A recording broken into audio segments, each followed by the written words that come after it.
You're entering into kind of a big season. Do you feel the pressure? Can't you see it? I see it. You see it? It's dripping off of both of you.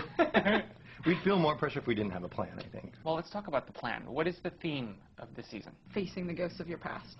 And how that helps you move on to the future. So how that'll help Clark be the hero he's eventually going to be by the end of the season finale. How does a big bad fit into that dark side? We've been wanting to do Dark Side actually for several years, so we're very excited to finally get to do that in the last season. But it will be different than we have done some villains in the last couple of years, so it won't be one person who comes in for the whole season. It'll be a force and eventually materialize, but it's going to create some other villains that are connected to Darkseid, and they'll be coming out through the whole season. Can you say anything about who those villains are? We're going to have a character named Gordon Godfrey who shows up, and then a character named Assad, and obviously we hinted in our season finale last year at Granny Goodness. So those are just a few of the harbingers that'll show up as we kind of unfold Darkseid by the end of the season. And the Lois and Clark relationship, now she knows the secrets, so that's going to just change everything? Everything is totally different because now Lois is the one with the power. Right. And she's the one with the secret that Clark doesn't even know. So that dynamic is going to be really fun to watch flip, especially at the top of the season. Yeah, so all the scenes that you've seen all these years when Clark was talking to Lana or Clark was talking to Lois, now it's literally Lois is playing Clark's role. How long is she going to keep that secret? Well, Lois isn't very good at secrets. She's terrible.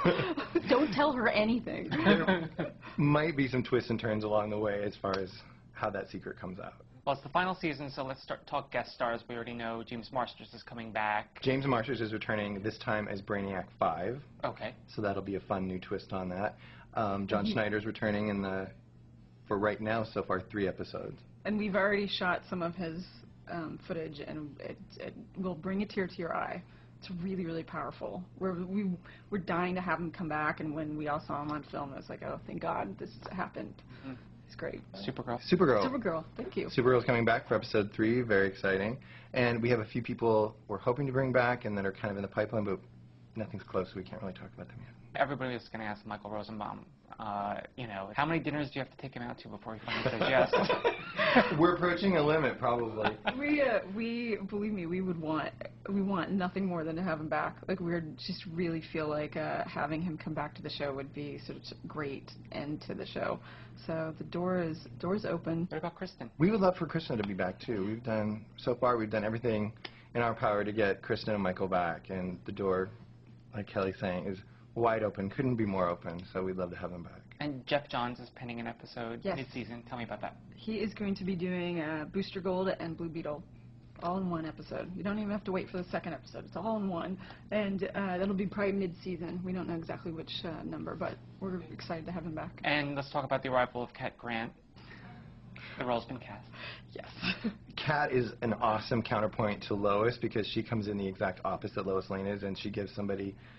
Lois, for the first time, has a rival at the Daily Planet, and so Carrie Lynn Pratt, who's playing Cat Grant, is really fun, and she really pops on screen. We just saw the first dailies. It's really fun. And her chemistry with Tom, like the two of them together, are just really, they just have an energy that comes off screen, and mainly because Cat just is so irritating to him.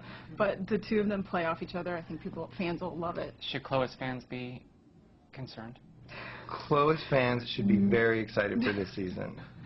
Okay, so this is it a triangle you're sort of setting up between them, or is it just more of comic relief between Cat and Clark? I think it's going to take a couple shifts as we get to know Cat better. She's going to try a couple different tactics. Right. And so I think that'll definitely play into the triangle between Lois and Clark. You know what the final scene of the show series is going to be, I'm sure. Yes. Yeah. Is it going to involve Clark flying, Superman flying? Tight. We all know how the Superman legend ends.